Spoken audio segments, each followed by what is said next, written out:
Olá, tudo bem? Como vai você? Espero que você esteja bem, sempre bem. Sou Rivaldo Machado, seu professor de Geografia aqui do SAI Digital. Vamos lá, meu querido aluno, minha querida aluna. Hoje nós vamos falar de um trem importante aí, né? A geografia, até outras ciências aí.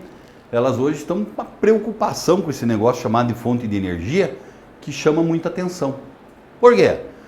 O desenvolvimento econômico está diretamente atrelado ao consumo de energia. País pouco desenvolvido consome pouco, país desenvolvido consome muito. Só que fonte de energia não é tudo igual, né? Hoje nós temos ainda a chamada problemática ambiental.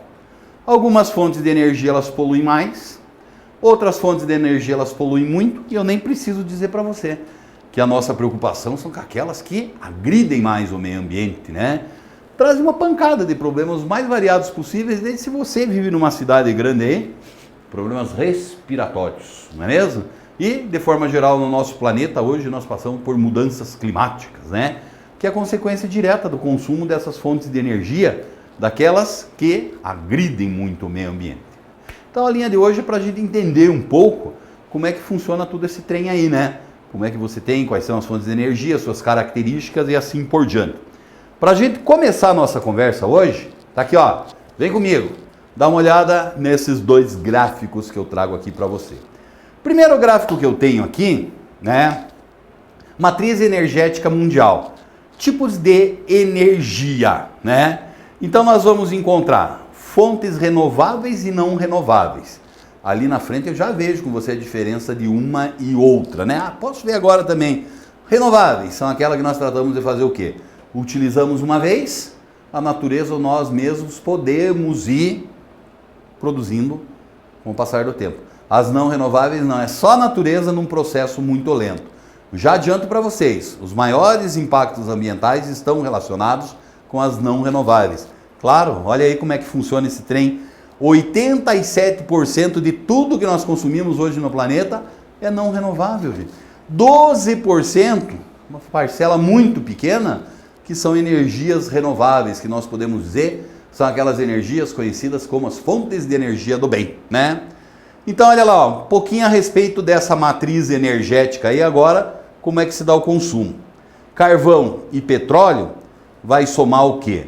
Vai somar alguma coisa em torno de 60% de toda a energia que é consumida no planeta. Por isso que está esse negócio desse jeito aí, né? Que já mudança climática acabando e dando prejuízo no planeta inteiro. Se não bastasse ainda, outra não renovável, que é o gás natural, que nós acabamos tendo o quê? Que nós acabamos que vai chegar daí a 82%, mais 5% de nuclear, quase 90% da energia, 87%. Então elas são essas não renováveis. A situação não está fácil, a situação não está boa, né? Mas antes da gente conversar um pouco mais sobre essa situação aí, né? A gente tem que entender o que é uma fonte de energia não renovável e uma fonte de energia renovável aí. Então a gente vai começar logo pela galera do mal, né? Fontes de energia não renováveis. Então eu já faço uma lista aqui para vocês. Petróleo, carvão, mineral, gás natural, energia nuclear. Dá para colocar até mesmo xisto aí, tá? Mas vamos pegar esse primeiro pacotão aí. Petróleo, carvão, mineral e gás natural. Que essas são o quê? São os chamados hidrocarbonetos.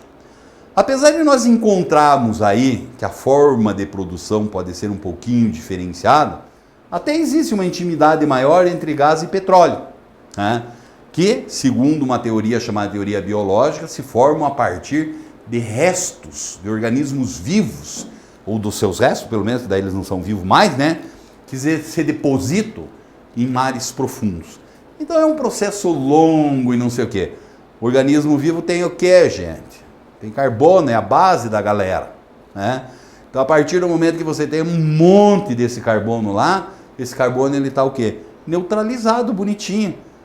Foi o que esses seres fizeram durante a história do nosso planeta. Antes nós tínhamos carbono em grande quantidade na atmosfera. Eles foram retirando, retirando, e conforme eles iam morrendo, eles foram soterrados. Tal do carvão mineral, uma paradinha muito parecida, né? Só que daí são as árvores, as florestas, que também foram retirando esse carbono e foram soterrando.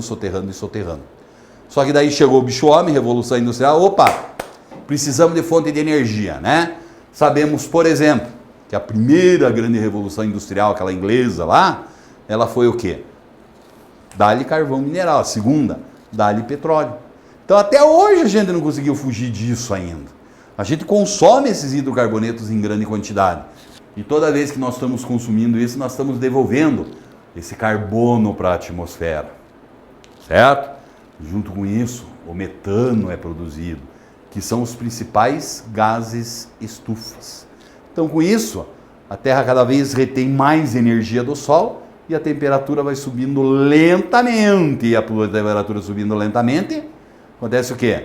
O aquecimento global, que tem como principal consequência as mudanças climáticas. Chove demais aqui, seca lá. Nevasca no hemisfério norte, prejuízo geral, né? Então isso vai ter que mudar. Né? Essas fontes não são legais.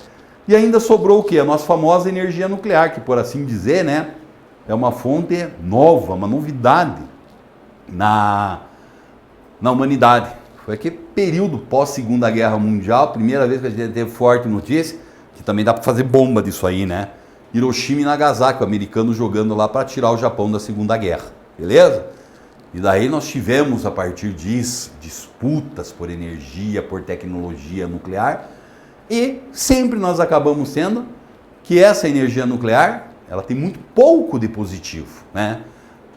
Só porque faz bomba, professor, é só não jogar bomba então, né? Não, o processo de produção, né?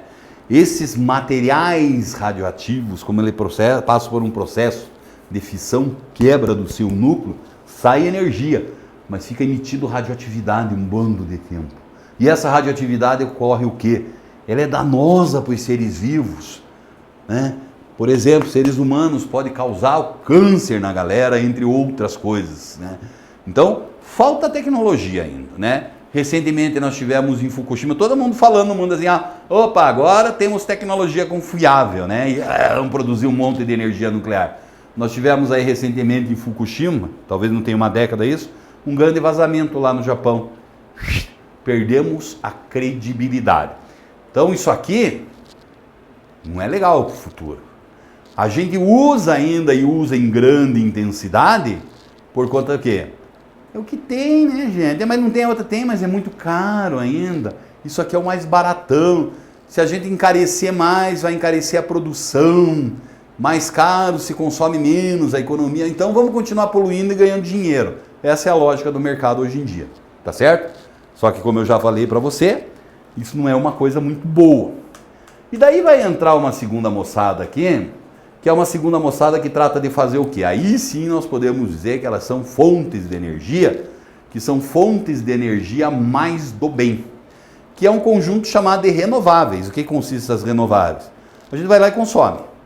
A gente sabe fazer de novo. E se não, curto espaço de tempo a natureza produz. Tá? Geralmente esse tipo de fonte de energia acaba acontecendo o que com ele?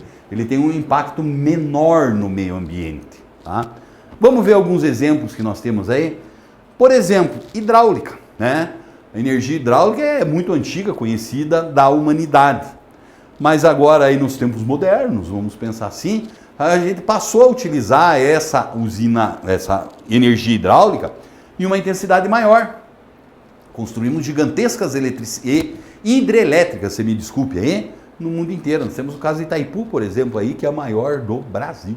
E briga com os chineses lá, é maior essa, não sei o quê. Tem um critério que diz que é as 3 gargantas, tem outro critério que usa aqui, cada um puxando a brasa para sua sardinha, né? Vamos pensar assim, uma das maiores do mundo, né? Então o que acaba acontecendo? A gente produz uma quantidade muito grande de eletricidade, provavelmente é a eletricidade que está consumindo agora nesse teu aparelho para ver a aula do professor Rivaldo, a fonte dela é lá, provavelmente uma hidrelétrica.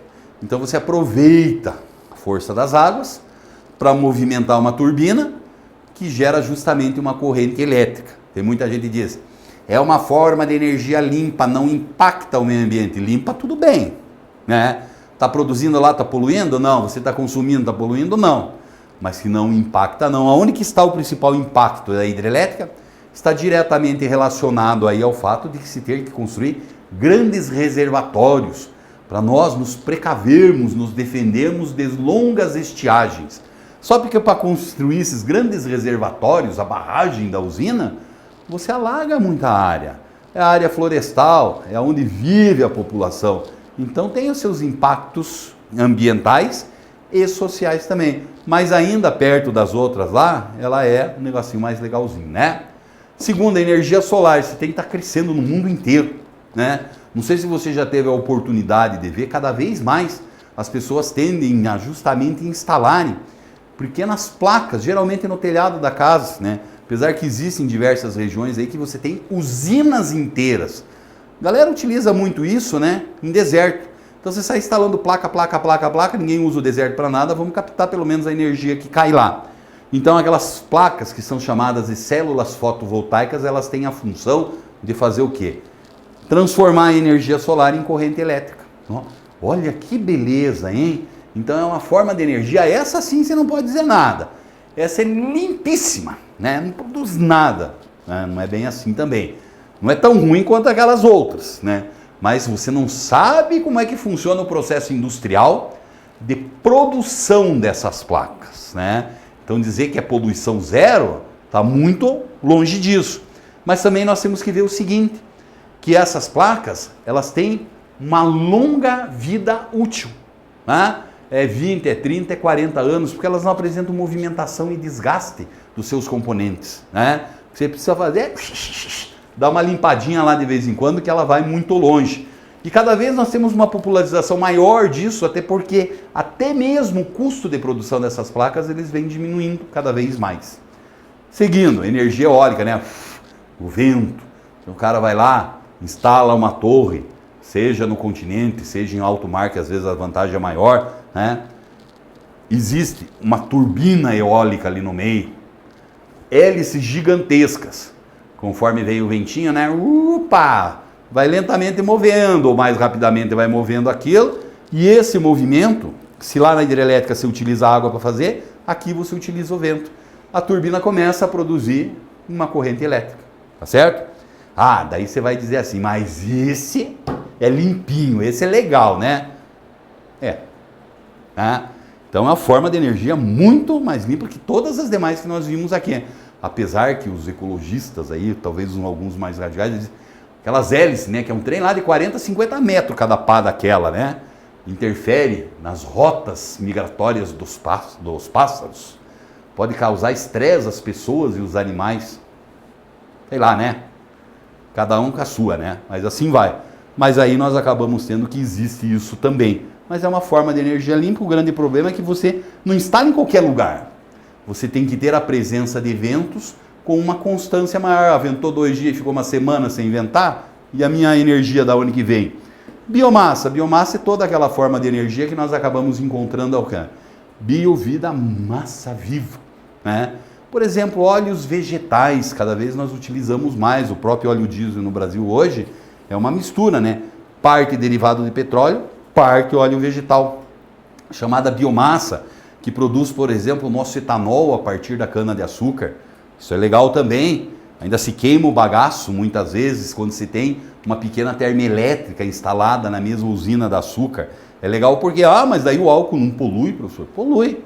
Mas só que você vai plantar a caninha de novo, e essa caninha retira aquele carbono de lá, né? Então, ele tem um impacto menor. Energia geotérmica, né? Então, o centro do nosso planeta aí, ele apresenta temperaturas muito elevadas. Você pode utilizar em diversos mecanismos essa temperatura elevada. Da mesma forma que acontece a chamada maré motriz, a força das marés. A maré não sobe e desce, né? Não tem isso, movimento de avanço e de recuo. A onda não sobe e desce, a onda motriz. Então, se você parar lá na frente da praia um dia e ficar olhando esses fenômenos, gente, é um volume de água que é uma coisa assustadora, que você trata justamente de movimentar. Esse movimento vai e volta, para cima e para baixo, maré, onda, né? Você não pode instalar um mecanismo aí que aproveite esse grande deslocamento para justamente movimentar uma turbina, por assim dizer, e a partir dessa turbina nós temos o quê? Nós temos justamente a tal da produção de eletricidade? Claro que tem, mas o que você tem que ter claro é que ainda tem custo, as tecnologias não estão muito bem desenvolvidas de forma geral, mas isso deve acontecer em um curto espaço de tempo. Valeu? Tudo bem? Tudo legal? Então tá bom, grande abraço para você.